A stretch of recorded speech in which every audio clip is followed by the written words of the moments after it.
Shalom kekasih Tuhan, yang saya kasihi anak-anak rohani kami yang ada di Bethania Blessing di kota Jambi. Ya, hari ini saya menghadirkan Mana Sorga untuk memberikan sebuah pencerahan kepada setiap kita bahwa di akhir zaman ini, apalagi kita mulai masuk tahun 2024 mendatang, adalah satu persiapan di mana kita harus kuat menghadapi sebuah persaingan. Persaingan apa itu? Persaingan untuk semakin hari semakin hidup maju di dalam Tuhan. Karena setan tidak mau Anda maju. Setan gak mau Anda mengalami yang namanya terobosan. Itu sebabnya antara Tuhan dengan kuasa kegelapan ingin bersaing untuk merebut saudara menjadi miliknya. Dan tergantung dari kita. Kita ini mau menjadi miliknya siapa? Karena Tuhan pengen supaya kehidupan kita itu dipagari, diperisain, bahkan di covering oleh pelindungan darah Yesus. Seperti Anda lihat saat ini turap, ya, GBI Clear gereja kami sekarang sedang dibantu oleh pemerintah, dibuatkan turap ya untuk membuat bagaimana tanah ini supaya tidak longsor ke sungai, karena di balik sana itu adalah sungai. Itu sebabnya saya bersyukur kepada Tuhan, dengan adanya turap itu, kita bisa mendapatkan perluasan lahan parkir dan juga tanah tidak longsor. Kalau saudara sadari dalam hidup kita ini ada Tuhan yang menjaga hidup kita, maka seharusnya rohani kita ini tidak terkikis oleh namanya kuasa kegelapan, tidak terkikis oleh yang namanya arus dunia. Bahkan kita boleh semakin hari ketika kita merasakan ada berkat Tuhan turun dalam hidup kita, seharusnya kita makin cinta Tuhan. Bayangkan kesehatan yang Tuhan berikan buat kita. Bayangkan pekerjaan yang sekarang Anda sedang diberkati Tuhan. Bayangkan rumah tangga Anda yang sekarang sedang dijaga oleh Tuhan. Itu adalah perisai, itu adalah turap yang Tuhan berikan dalam hidup kita supaya kita tidak longsor. Nah, setan tidak mau itu terjadi dalam diri saudara. Setan mau hidup Anda longsor. Setan mau rohani Anda mengalami kemerosotan. Sehingga betul-betul kita bisa menjadi orang yang tidak dapat mewarisi kerajaan sorga. Nah, di Alkitab ada satu tokoh yang luar biasa, di mana tokoh ini betul-betul hidup dalam perlindungan Tuhan. Dan dia tahu bagaimana memperlakukan Tuhan dalam hidupnya dengan baik. Sehingga dia dan seisi rumahnya, sekali lagi dia dan seisi rumahnya, itu diberkati Tuhan. Siapakah dia? Kita berkata dalam 2 Samuel pasal 6 ayat yang ke-11. 3 bulan lamanya tabut Tuhan itu tinggal di rumah Obed-Edom, orang Gad itu, dan Tuhan memberkati Obed-Edom dan seisi rumahnya.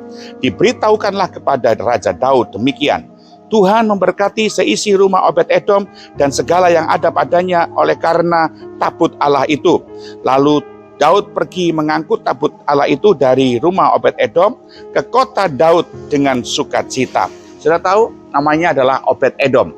Orang Kristen sekarang ini harus belajar dari Obed-Edom. Obed-Edom ini adalah satu pembelajaran yang luar biasa, padahal dia bukan orang Yahudi atau dia bukan orang Lewi, dia juga bukan orang Israel. Dia adalah orang Gad. Orang Gad itu adalah salah satu keturunan daripada Filistin. Tapi dia beralih kepada imannya orang Yahudi, orang Israel, dan mengikut Allah Israel. Dan dia tahu persis kronologis bagaimana memperlakukan dan asal-usul tabut Tuhan itu. Satu kehormatan bagi dia saat orang Israel semuanya pada nggak mau nerima yang namanya tabut Tuhan ada di tempat di rumahnya.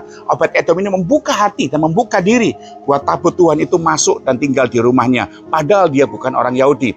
Itu sama seperti kita, Bapak Ibu. Kita bukan golongan orang Yahudi, tapi karena iman kepada Yesus Kristus, ya dia boleh masuk dan tinggal di dalam rumah kita. Dan yang luar biasa lagi, bukan soal bagaimana dia masuk di rumah kita, tapi bagaimana kita memperlakukan Tuhan di dalam diri kita. Nah, kekasih Tuhan, hari ini kita bukan orang-orang yang masuk hitungan, bukan orang-orang Yahudi seperti orang Israel purba, tapi kita adalah orang yang diadopsi. Tapi bagaimanakah kita memperlakukan Tuhan dalam hidup kita, itu yang paling penting. Kalau Anda mau diberkati Tuhan, Anda tidak terkikis oleh arus dunia ini, belajar seperti Obed-Edom. Obed-Edom, Obed itu artinya melayani. Ternyata hidup kita itu harus bisa melayani. Obed-Edom melayani Tuhan ada di rumahnya, berbeda dengan Usa dan Ahio anaknya Abinadab ketika dia memperlakukan tabut Tuhan.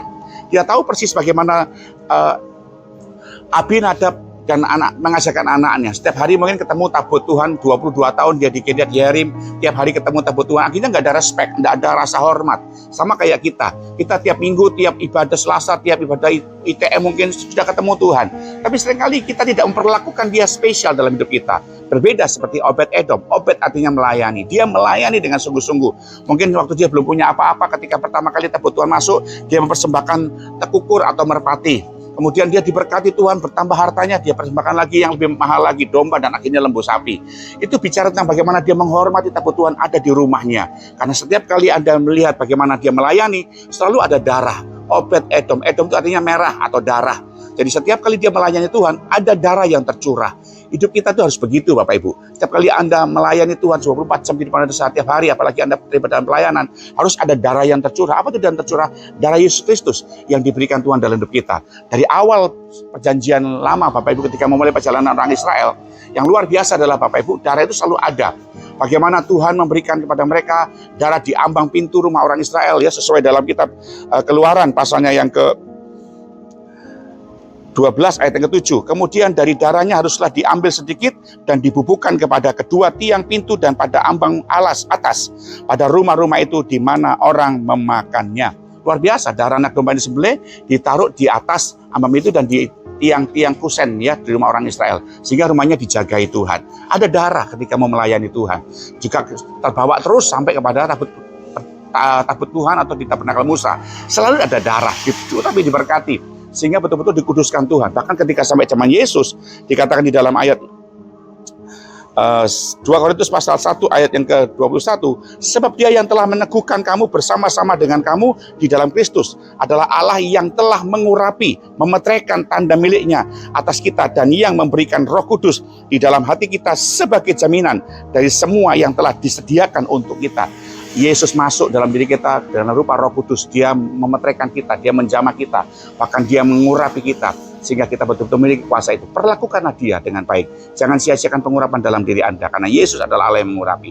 Sebabnya Bapak Ibu kasih, hari ini saya berdoa supaya betul-betul dalam segala aspek kehidupan kita boleh belajar hidup yang dijaga, dimeteraikan oleh Roh Kudus. Supaya apa saudara? Supaya Anda terpelihara, tidak terkikis bagaikan turap yang menurap.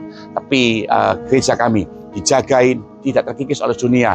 Jangan sampai harta, pangkat, kemudian saldo bank yang bertambah, konsep usaha Anda membuat Anda lupa diri. Anda terkikis, itu namanya. Terkikis oleh arus dunia, terkikis oleh tipu daya iblis sehingga hidup Anda jauh daripada Tuhan.